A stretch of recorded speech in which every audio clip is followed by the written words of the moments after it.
بالله من الشيطان اللعين الرجيم. بسم الله الرحمن الرحيم. الحمد لله رب العالمين والصلاة والسلام على أشرف الأنبياء والمرسلين سيدنا ونبينا وشفيع ذنوبنا وحبيب قلوبنا وطبيب نفوسنا أبي القاسم محمد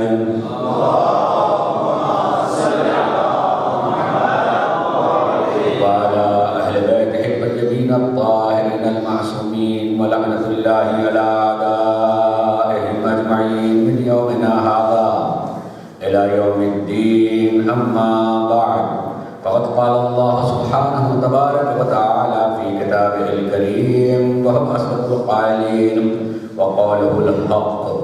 بسم الله الرحمن الرحيم. فاقصص القصص لعلهم يتفكرون. صلوات محمد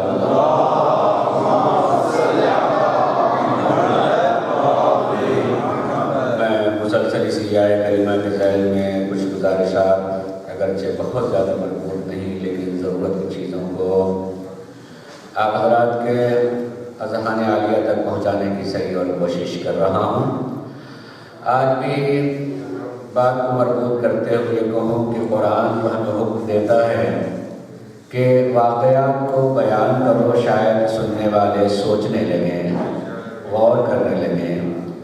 اور یہ میں بتاتا رہا ہوں کہ جب آدمی سوچنے پہ آ جاتا ہے تو اس کی سوچ، اس کی فکر، اس کا شعور، اس کی عقل جو ہے راہ راست کی طرف لے کر کے جاتی ہے.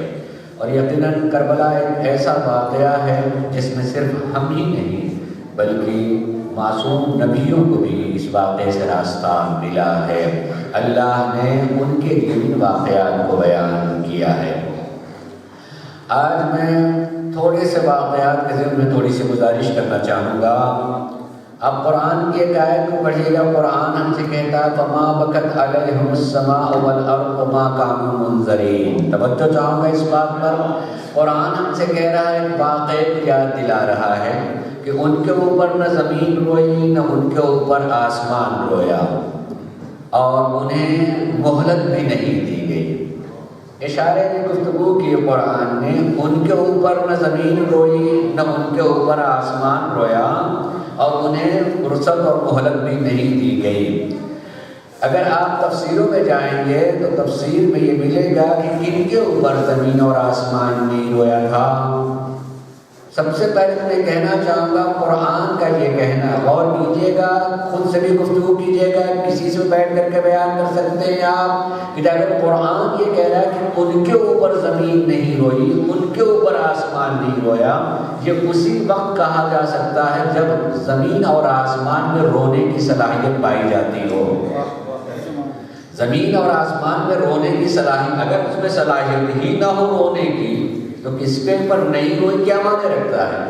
یعنی کسی پہ اگر زمین اور آسمان نہیں روئے ہیں تو کوئی ہوگا جس کے غم میں زمین بھی شریک ہوئی ہے، آسمان بھی شریک ہوا ہے. یقیناً اس بات کو کون تھا جس پر نہ زمین روئی نہ آسمان رویا؟ اسی سورہ میں، سورہ احقاف میں ہے کہ اگر اس میں سورہ پڑھیں تو پہلے اللہ نے بیان کیا کہ جب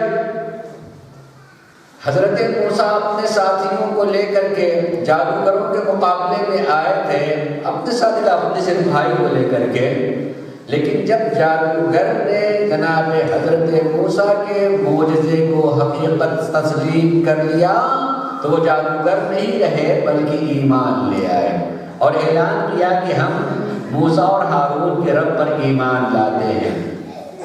اور وہاں سے جناب حضرت موسیٰ اور جناب حضرت ہارون ان لوگوں کو لے کے دربار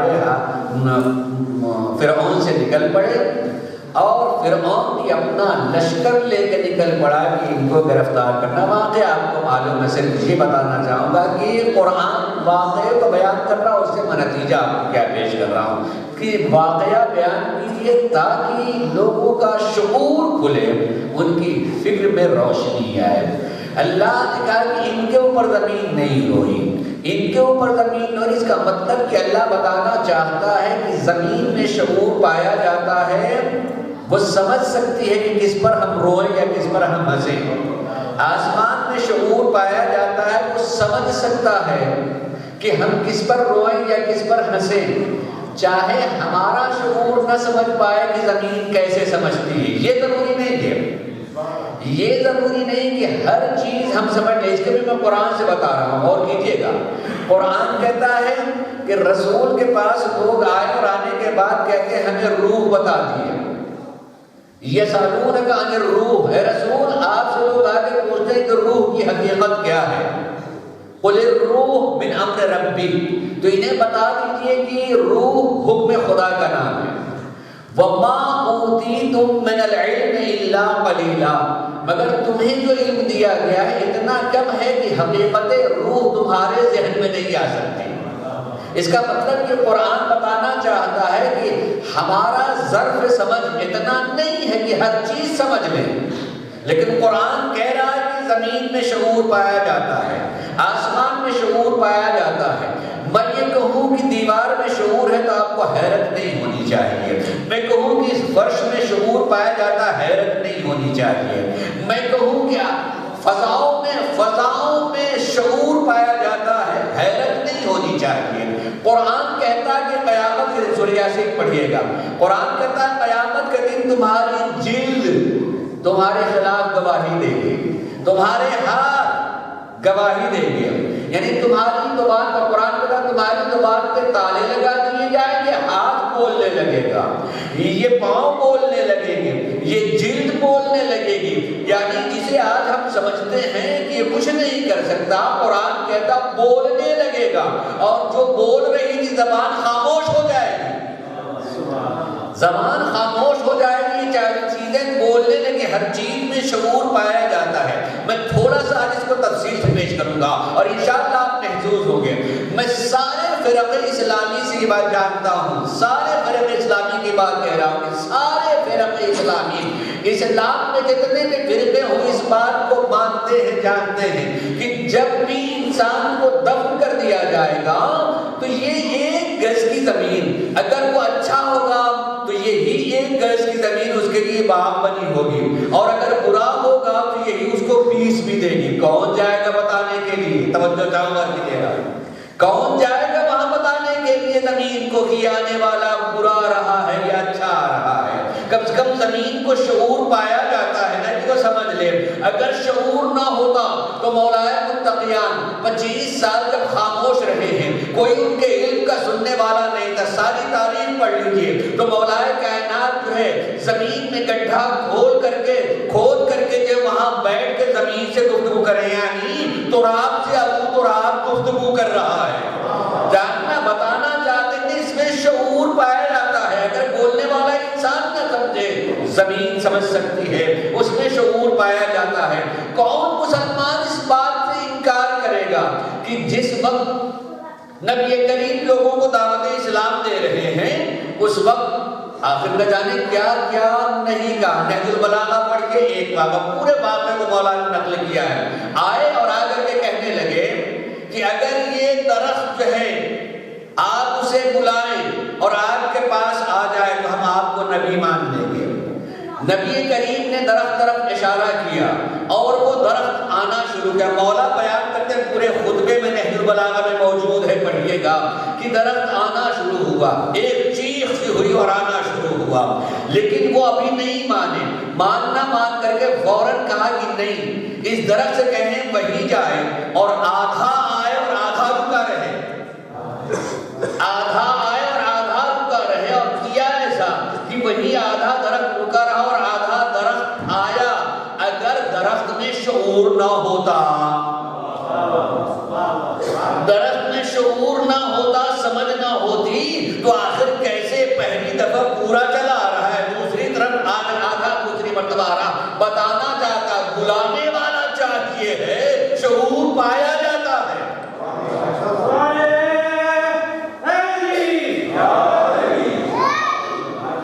ہر چیز میں شعور ہے، اس لیے تو میں نے کہا کہ سارے فرق اسلامی میں یہ طے ہے کہ زمین یعنی فشار قبر کا عقیدہ سب میں پایا جاتا ہے کہ قبر جو ہے اسے دبائے گی، اسے پیس سکتی ہے، اس کی ہڈیاں پسلیاں ٹوٹ سکتی ہے، کون بتانے کے لیے جائے گا؟ میں تو یہی کہوں گا کہ شاید اسی لیے ہمارا جب اس دنیا سے جاتا ہے تو اس کے سینے پر ایک خاص مٹی رکھ دی جاتی ہے تاکہ وہ تراب کو دیکھ کے سمجھ لے کہ آنے والا ترابی ہے۔ سلام محمد و آل محمد پر۔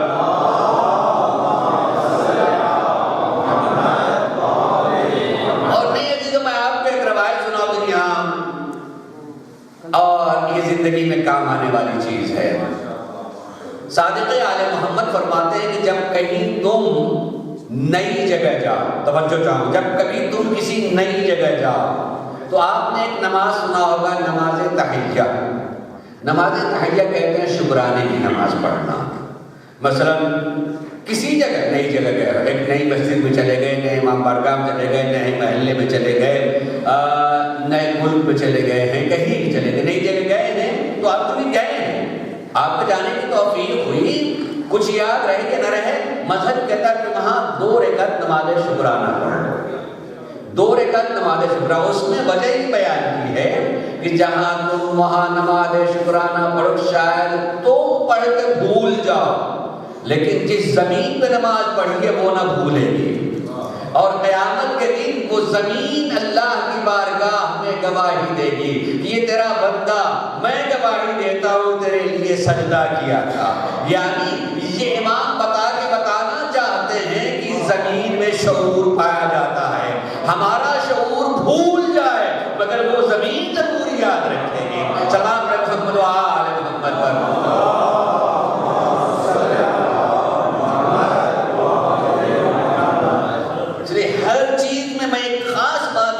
مقدمے کے طور پہ بات کہہ رہا ہوں عزیزوں کہ شعور پایا جاتا، سارے مسلمان اس بات کو مانتے ہیں اور ان کا عقیدہ یہ ہے کہ جب نبی کریم سے بہت ساری چیزیں پوچھی تو اس کو مانتے ہیں کہ نبی کریم ہاتھ میں کنکری لیے ہوئے ہیں، پتھر لیے ہوئے ہیں، آدمی سے نہیں کہہ رہے تم کلمہ پڑھو، پتھر سے کہہ رہے تم کلمہ پڑھو۔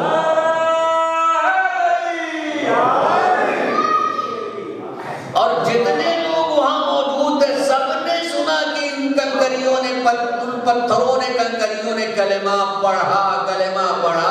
آج کوئی مسلمان اس کا انکار کرنے والا نہیں ہے، کوئی مسلمان اس معجزے کا انکار کرنے والا نہیں ہے کہ نبی کے ہاتھوں پر کنکریوں نے آ کے کلمہ پڑھا ہے۔ یہ کلمہ نہیں پڑھے، پتھر بتا رہا ہے، ہم میں شعور پایا جاتا ہے، ہم میں شعور پایا جاتا ہے۔ اگر کوئی بلانے والا حقیقی ہو، ادھر کا ہو، ادھر والا بلائے اور کہے تو پتھر ہے۔ بنی یہ بات اس لیے کہی ہے، چوتھے امام کے دور میں دیکھیے، چوتھے امام کی امامت میں مسئلہ پیدا ہو جاتا ہے۔ لوگوں نے یہ نہیں کہا کہ بڑے بڑے لوگوں کو بلائی وہ گواہی دیں گے تو ہم مان لیں گے، لوگوں نے بھی یہ کہا کہ حجر اسود کے پاس چلیے، اگر وہ گواہی دے دے گا تو ہم مان لیں گے۔ یعنی چاہے لاشعوری میں یہ مانتے ہیں کہ پتھر بول سکتا ہے۔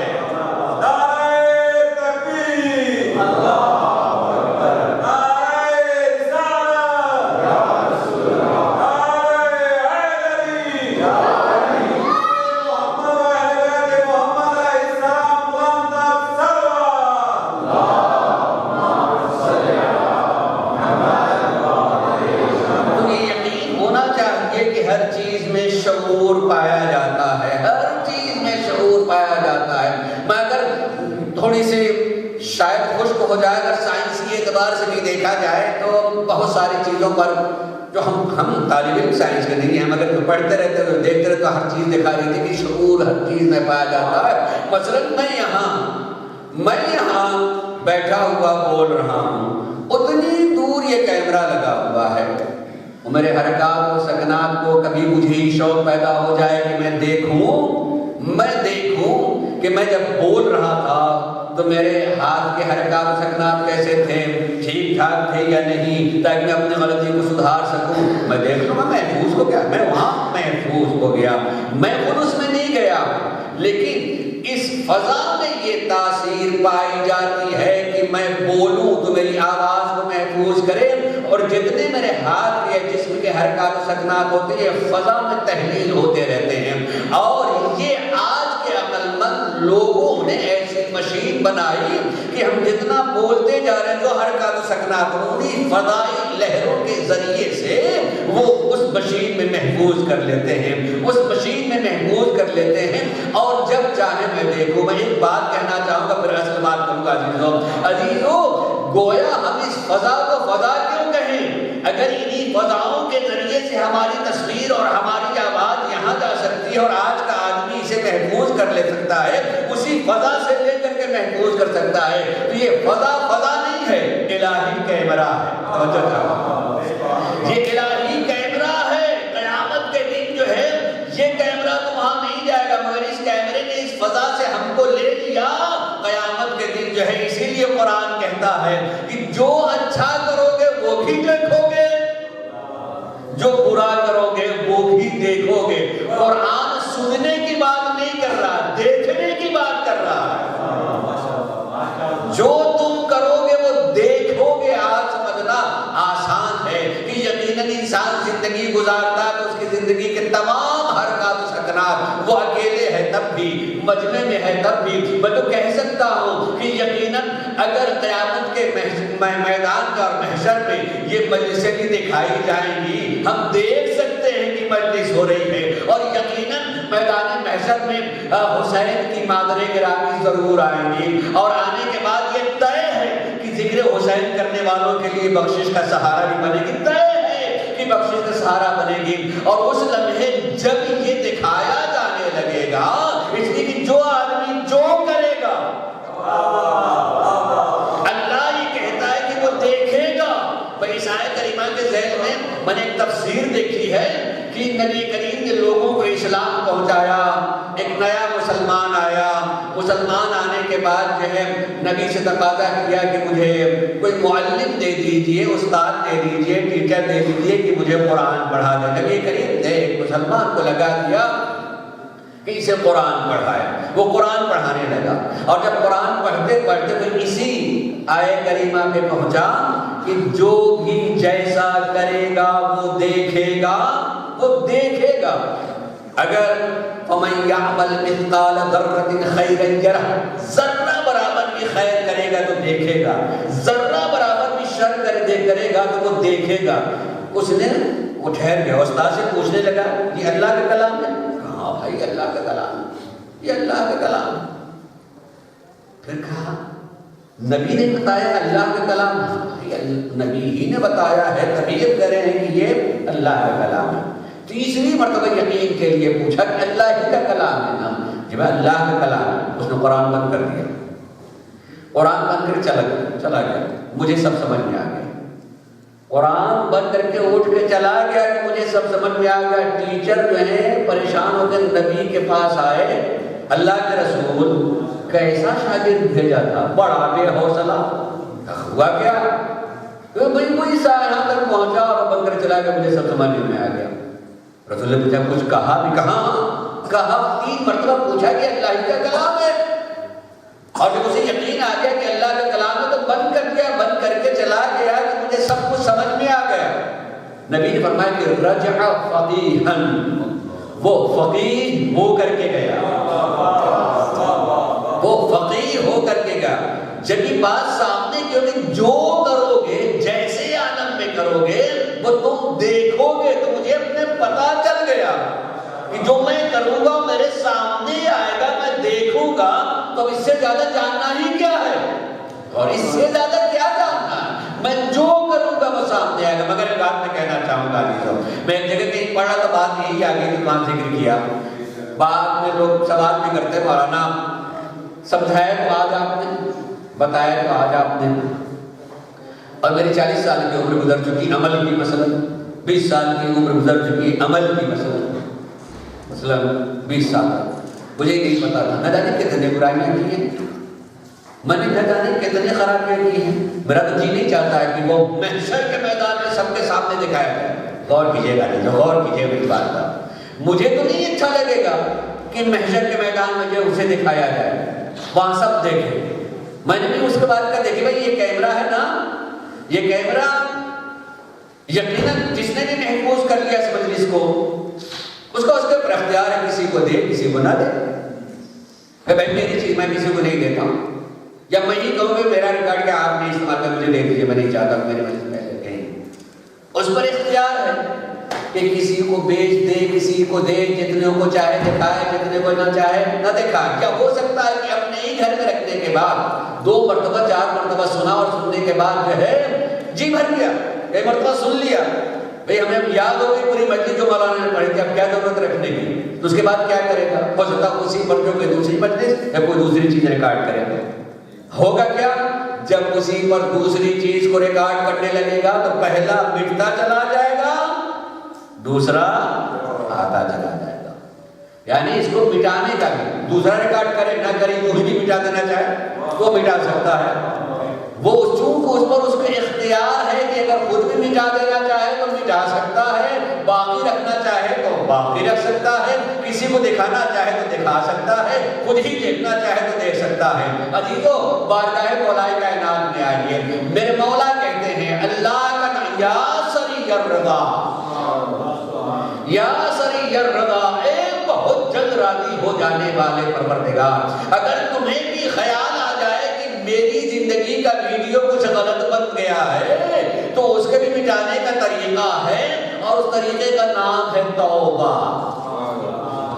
اس طریقے کا نام ہے توبہ۔ جس دن آدمی توبہ کر لیتا وہ سری الرضا ہے، بہت جلد راضی ہو جانے والا ہے۔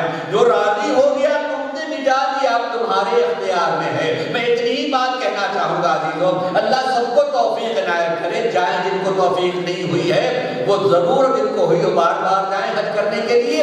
اور حج میں اللہ یہ کہتا ہے جو کوئی بھی میدان عرفہ میں آ کر کے نکلے گا تو وہ اس میدان عرفہ سے نہیں نکل رہا، وہ اس کی دوسری ولادت ہے، وہ اس کی دوسری ولادت ہے۔ یعنی جیسے دنیا میں پیدا ہوا تھا تو بے گناہ تھا، ایسے ہی جب میدان عرفہ سے نکل رہا ہو تو بالکل بے گناہ ہوتا ہے۔ چھٹے امام نے فرمایا کہ اگر اس لمحے کوئی یہ سوچے کہ کیا میرا فلاں گناہ بھی معاف ہو گیا ہوگا، امام نے کہا یہ سوچنا ہی سب سے بڑا گناہ ہے۔ جس نے بلا کے معاف کرنے کا وعدہ کیا، شک کیوں ہو رہا ہے؟ ہاں ایک گنجائش پائی جاتی ہے خالی، کہ آدمی کسی بندے خدا پر ظلم کر کے خالی وہاں جا کے چلا آئے تو وہ نہیں معاف ہوتا۔ اگر کسی اللہ کے بندے کو ظلم کیا تو بندہ جب تک معاف نہیں کرے گا اس وقت تک نہیں معاف۔ میں اتفاق کے لیے عرض کر رہا ہوں، اگر وہاں سے نکلے تو اس کی دوسری ولادت ہے، معاف ہو جاتا، اب جیسی چاہے وہ زندگی گزارے۔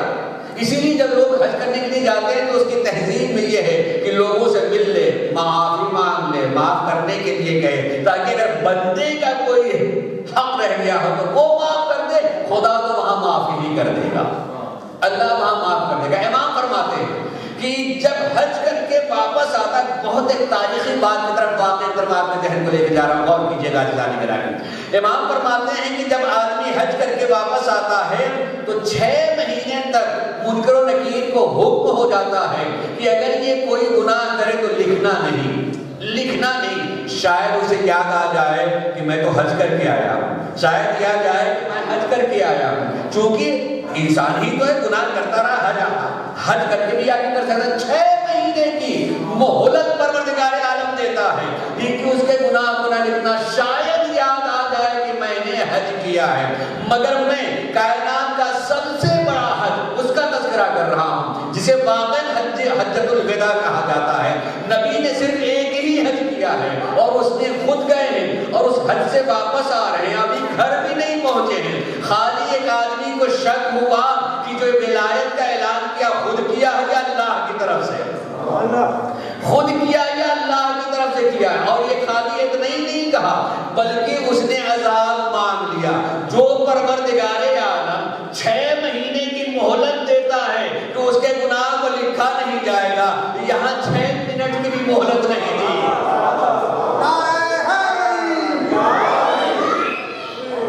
6 منٹ کی بھی مہلت نہیں دی، یہ دیکھ بتا رہا ہے سارے گناہ معاف کر سکتا ہوں، مگر ولایت ائمہ وہ عظیم ہے کہ کوئی ایک حج اکبر بھی کر کے آ رہا ہو اگر تسلیم نہ کرے تو اسے سزا مل کے رہے گی۔ سلام پر محمد و آل محمد۔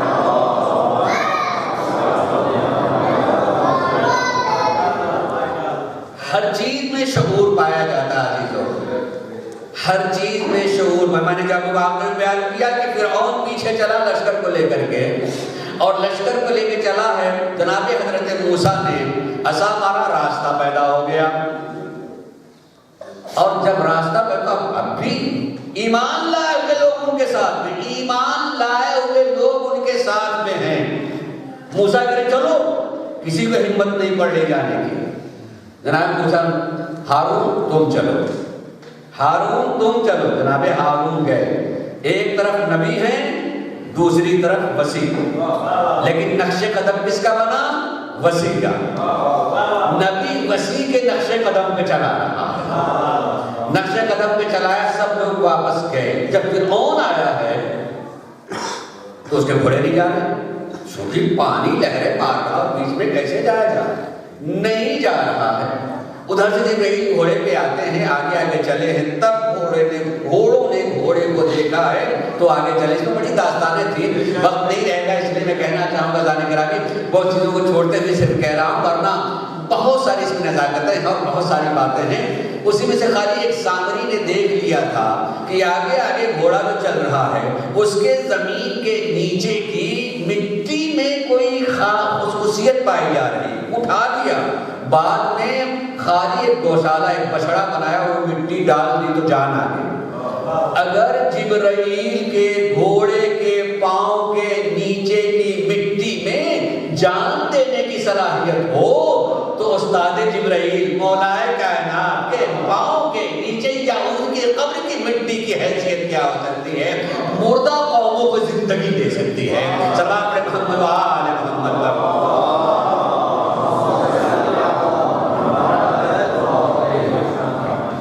میں صرف شعور کو بتا رہا ہوں کہ جیسے ہی بیچوں بیچ میں پڑے ندی کو، دریا نیل کو، پانی کو کس نے کہا کہ دشمن سارے آ گئے ہیں؟ وہ خود ہی ان کو ڈوبے کو بتانا چاہتی ہیں.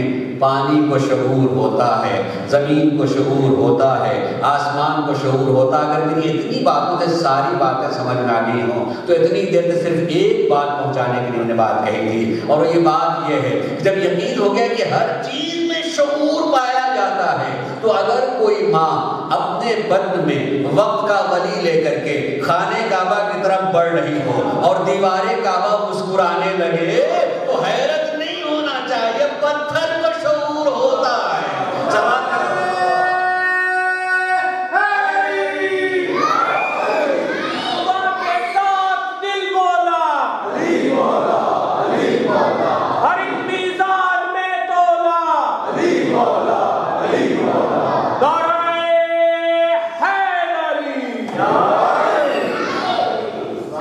پتھر جان لیتا ہے، اس میں شعور ہے آنے والا کون ہے، ادھر سے آ رہا ہے، راستہ دینا ہے. میں اس سال حج میں تھا، بہت سارے حج کی توفیق ہوئی، مگر اس سال بھی کچھ وقفے کے بعد گیا تھا. تو چونکہ تھوڑی سی نئی چیز سامنے آئی اس لیے میں تذکرہ کر رہا ہوں. سبھی جانتے ہیں کہ خانہ کعبہ میں وہ نشان اب بھی ہے. ہو سکتا دیکھا ہو سکتا نہ دیکھا ہو. کبھی کسی نے اشارہ کیا کہ یہاں یہ نشان پایا تھا، یہ کھڑا ہوا ہے مثلا. یہ چیز تو دکھائی دیتی کہ وہاں کم سے کم دونوں سائڈ سے 6 مضبوط کیلے لگا کر کے اس کو روکا گیا ہے. واضح طور سے دکھائی دیتی کہ یہ نشان. حالانکہ آپ کو پتہ ہونا چاہیے کہ خانہ کعبہ میں کوئی پتھر خراب ہوتا ہے، مخصوص جگہ ہے جہاں سے پتھر لایا جاتا ہے، لگایا جاتا ہے، مخصوص پہاڑ سے کاٹ کے لگایا جاتا ہے. اس کا مطلب کہ وہاں لگایا ضرور جاتا ہے اور حقیقت میں لگایا جاتا ہے، لیکن ان کی چاہے کتنی ہی بدلے نشان بنتا ہے. میں صرف کتنی بدلے میں نے جو اس سال دیکھا ہے، چونکہ پھر وہی کہوں گے سائنسی ترقیوں نے جو بہت ساری چیزوں کو جو ہے ایک راستہ بتا دیا ہے. میرے ساتھ میں 2-3 جوان بچے تھے، ساتھ میں گئے تھے. اب ہر آدمی کے ہاتھ میں ٹیلی فون ہوتا، طواف بھی کر رہا ہوتا، تو اپنے کو بھی سارا محفوظ کرتا جا رہا ہے کہ میں نے طواف کیا ہے. حتیٰ کسی اور طواف کرتے تو اپنے گھر والوں کو بھی دکھا رہا ہے کہ میں طواف کر رہا ہوں. سبھی کچھ ہو رہا. تو اس نے اس گوشے میں جانے کے بعد اس کی فوٹو لی. وہ کیلیں تو لگی ہوئی لیکن اس کے ایک بالش اوپر جو ہے بالکل صاف، جیسے لگتا ہے کہ ابھی جو ہے اس کو پلاسٹر کیا گیا ہے، بالکل کچھ بھی نہیں ہے۔ پھر دوسرے دن جاتا ہے طواف کرنے کے لیے، جو پلاسٹر کا حصہ نیا کیا گیا، آپ یقین مانیں کہ 4 انگل کے برابر درار پڑی ہے، 4 انگل کے برابر جو ہے چوڑائی میں درار پڑی ہے۔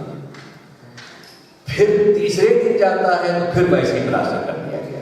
اچھی یہ ساری چیزیں محفوظ کی، حقیقت اس عنوان سے کبھی میں نے نہیں دیکھا تھا، پہلی مرتبہ دیکھا تھا کہ کیلیں لگی ہوئی ہیں، لیکن اس عنوان سے کہ ابھی جو اس کو برابر کیا گیا اور پھر نشان پڑ گیا ہے، ابھی برابر کیا پھر نشان پڑ گیا ہے، تو حیرت ہوا۔ میں سوچنے لگا، میں خطیب ہوں، میں اس عنوان سے بھی سوچتا ہوں کہ بھائی میں اس میں رخ کیا ہو سکتا ہے۔ گویا دنیا بھر کے لوگ آئے ہیں، طواف کر رہے ہیں، اور ایک دم سے اس کو برابر کیا گیا ہے اور پھر درار پڑ جائے، پھر برابر کیا جائے اور پھر درار پڑ جائے۔ گویا خانہ کعبہ چیخ چیخ کر کے بتا رہا ہے، صرف بیت کو دیکھ کے نہ جاؤ، اہل بیت کو بھی پہچان کے جاؤ۔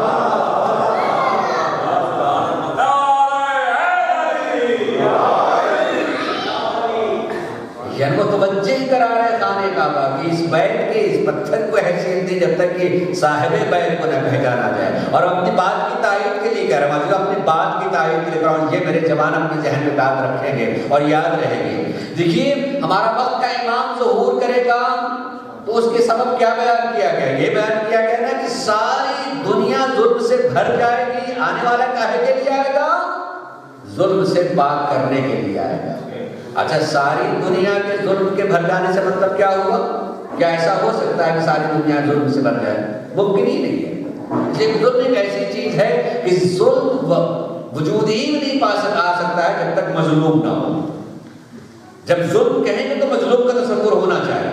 تو اگر ساری دنیا بھی بھر جائے گی تب بھی آدھے مظلوم ہو گئے، آدھے ظالم ہو گئے۔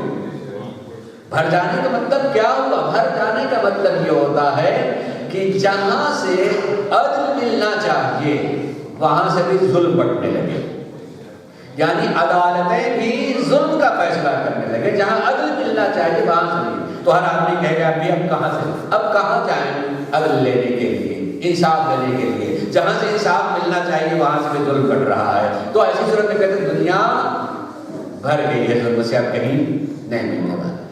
فرض کیجئے، میں تھوڑا سا میں آپ کا وقت لے رہا ہوں تاکہ ذہن میں بات باقی رہ جائے۔ خدا نے کردہ کہیں ظلم ہو رہا ہے، کہیں جو ہے فساد ہو گیا، اور ایک فوجیہ بنی ہوئی ہے کہ جہاں فساد ہو وہاں جا کر کے بس فساد سے ہو گیا اور وہاں عدل ہے۔ تو اگر کہیں فساد ہو رہا اور جو بھی فوج بنائی گئی ہے یا جو افراد بنائے گئے ہیں، جہاں فساد ہوگا وہاں جائیں گے یا جہاں فساد ہوگا ادھر تو جانے کے دوسری طرف جائیں گے؟ جہاں کے لیے بنے ہیں اور جن کی ضرورت ہے جہاں فساد ہے وہیں سے ان کو آنا چاہیے، وہیں کو جانا چاہیے تاکہ ظلم سے روک سکے۔ عزیزو، اگر سرکاریں امام زمانہ ہے اس لیے کہ ظلم سے دنیا کو پاک کریں گے، تو جہاں آپ نے کبھی سوچا ہے کہ امام ظہور کہاں سے کریں گے؟ میری بات کو غور کیجیے گا۔ ابھی میں نے مثال دی ہے کہ جہاں فساد ہو رہا ہوگا، فساد سے بچانے والی فورس وہیں جائے گی نا جہاں فساد ہو رہا ہے۔ تو آپ نے امام کے بارے میں کبھی سوچا کہ ہمارا امام آئے گا کہاں سے؟ جس کے آنے کے بارے میں یہ بتایا گیا ہے کہ ظلم سے بھری ہوئی دنیا کو پاک کرنے کے لیے آئے گا، تو آئے گا کہاں سے؟ اگر دنیا بھری نہیں ہوگی تو جہاں سب سے زیادہ ظلم ہو رہا ہوگا پہلے وہاں جائے گا نا۔ تو ہماری ساری حدیثیں یہ کہتی ہیں کہ ہمارا امام ظہور فرمائے گا تو کہاں سے؟ خانہ کعبہ سے۔ میری بات سوچ رہے ہیں؟ خانہ کعبہ سے، یعنی اس امام کا خانہ کعبہ سے آنا اس بات کی دلیل ہے کہ امام آ کے بتانا چاہیں گے کہ کیا اس سے بڑا بھی کوئی ظلم ہو سکتا ہے کہ لوگوں نے بیت کو تو جانا مگر اہل بیت کو نہ جانا۔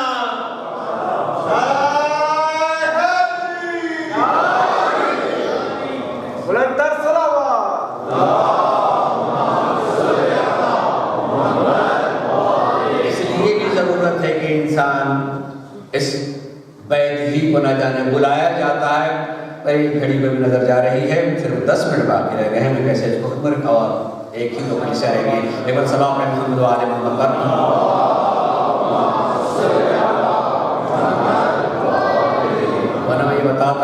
کی اشاعت میں بالکل بات کو کر دیتا ہوں، حالانکہ بات بیچ میں چھوڑتے ہوئے خود اپنے نہیں ہوتا، لیکن ٹائم کا بھی خیال کرنا ہے، کل بچوں کا اسکول بھی ہے، اور میں سمجھتا ہوں جیسے یہاں بیٹھنا عبادت ہے ویسے ہی وہ سارے امور بھی عبادت ہی ہیں۔ اگر ہم ذمہ داریوں کو نبھا رہے ہیں، ذمہ داریوں کو نبھانا بھی عبادت ہی ہوا کرتی ہے۔ مگر صرف اتنا بتانا چاہتے ہیں، ہر اللہ بلا کر کے جو ہے ہر سال بلا کر کے ایک عالمی کانفرنس کراتا اور یاد دلانا چاہتا ہے، جب یہاں آیا پر بھائی کچھ سیکھ کے تو جاؤ، جا کر کے تمہیں بیان کرنا۔ مثلا جلدی سے ایک بات کہتا ہوں، اللہ بلا کر کے سب جتنے فرقے ہیں اسلام کے سب کے ہیں متفق ہے، متفقہ۔ میں کہتا ہوں تفصیل سے بیان کرتا، لیکن جیسے مثلا آپ طواف کرتے ہیں تو ساتھ ہی شوط کیوں؟ ساتھ ہی کیوں؟ وہ 9 کیوں نہیں ہو سکتے بھائی، یا 5 کیوں نہیں ہو سکتے؟ جب تک 7 شوط یعنی 7 مرتبہ پھیرا نہ جائے تب تک طواف نہیں ہوتا۔ یا شیطان کو کنکری مار رہے ہیں تو ساتھ ہی کیوں 7؟ وہ سب میں ایک یہ تعلیم ہے، مگر موقع نہیں، صرف ایک چیز کو بیان کروں گا۔ سارے مسلمان اس بات کو مانتے ہیں کہ جب وہاں جائے گا انسان تو پورا گھر بار چھوڑ کر کے، ملک چھوڑ کر کے جا رہا ہے، عبادت کرنے کے لیے جا رہا، مگر جیسے ہی میدان عرفات میں پہنچے گا اور ظہرین کا وقت آئے گا نا تو دونوں نمازیں ملا کے پڑھے گا۔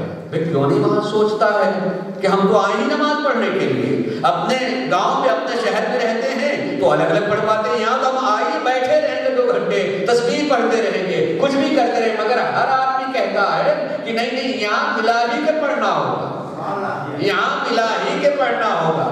گویا اللہ کانفرنس کر کے بتانا چاہتا ہے کہ جہاں نماز اتری ہے وہیں سے سیکھ کے جاؤ کہ ملا کے پڑھنا جائز ہے۔ ملا کے پڑھنا ایسا نہیں ہے کہ اگر تم نہیں پڑھو گے تو نماز باطل ہو جائے گی، جائز ہے، نماز کو بتاتا۔ اور ایسے ہی جب وہاں سے نکلے تو دوسرا میدان مزدلفہ عرفات آتا ہے، چاہے آدھی رات ہو جائے پہنچنے میں، مگر جائیں وہیں، مغرب کی اذان ہوتی ہے تب میدان عرفہ چھوڑا جاتا ہے، اور پہنچنے میں کبھی کبھی 2-3 گھنٹے لگ جاتے ہیں، لیکن وہاں بھی طے پہنچ ہی کر کے اور دونوں نماز ملا کے پڑھیے گا۔ یعنی جو یہ 4 نماز ہیں ہر سال بلا کر کے پروردگار عالم ملا کے پڑھوا کر کے بتانا چاہتا ہے جہاں اتری ہے، اور تم دنیا کے کونے سے آئے ہوئے عبادت کرنے کے لیے کہہ سکتے تھے کہ ہم بیٹھے رہیں گے، انتظار کر لیں گے، ایک یہاں پڑھ لیتے ہیں ایک وہاں پڑھ لیں گے، لیکن یہ اللہ یہ کہتا ہے، سارے مسلمان مانتے ہیں کہ وہاں ملا ہی کے پڑھنا ہے۔ گویا عقل کے دریچے کو کھول رہا، اسے حرام نہ کہو، یا اسے ملا کے پڑھنے کو ایک نماز نہ کہو کہ یہ ایک نماز یہ 3 نمازیں پڑھتے نہیں۔ وہاں کیا کہو گے؟ جہاں نماز اتری ہے وہاں بتا کر کے یہ سکھایا جا رہا ہے سارے مسلمانوں کو کہ معصومین جو پہنچاتے ہیں وہی پہنچاتے ہیں جو حکم خدا ہوتا ہے۔ سلام علیہ محمد و آل محمد۔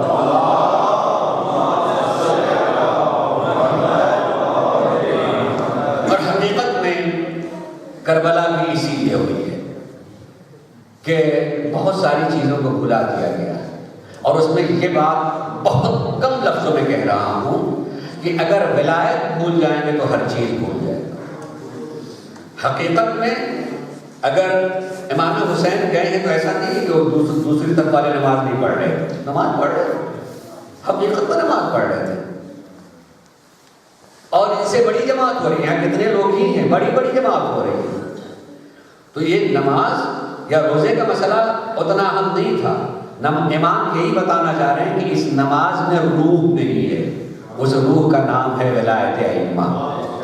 اس روح کا نام، جیسے جسم سے روح نکل جائے تو سڑ جاتی ہے، ویسے ہی تمہارے ان عبادتوں سے روح نکل چکی ہے، اس روح کو بتانے کے لیے آئے، اسی روح کو امام حسین صلی اللہ علیہ وسلم نے بتانے کی۔ جب تک یہ نہیں ہوا، اور حقیقت میں اگر میں کبھی اس موضوع بولوں تو بہت بولتا ہوں، میں کہہ سکتا ہوں کہ یہ امام حسین علیہ السلام ہی تھے جنہوں نے یزید کے نیچے سے تخت کھینچ کر کے کم سے کم قیامت تک کے لیے کہہ دیا کہ اس طرح بیٹھ جانے والا امیر المومنین ہے، اور اس کے بعد سے کسی نے امیر المومنین کہا، یاد رکھیں کسی نے نہیں کہا امیر المومنین، ٹھیک، بادشاہ بن گئے سب کچھ، یہ کربلا کی دیر ہے، بادشاہ بن گئے ہیں، خلیفہ کہتے رہے کچھ، مگر امیر المومنین اس کے بعد کہنے والا کوئی نہیں رہا ہے۔ اگرچہ رسالت میں آپ صرف یہ کہہ گئے کہ علی ہی صرف امیر المومنین ہے، اس کے علاوہ کوئی دوسرا کہہ بھی نہیں سکتا ہے، حتیٰ کہ معصومین نے اپنے لیے بھی نہیں کہا ہے، چونکہ واقعی امیر المومنین صرف مولا کائنات علی بن ابی طالب ہیں۔ صلوات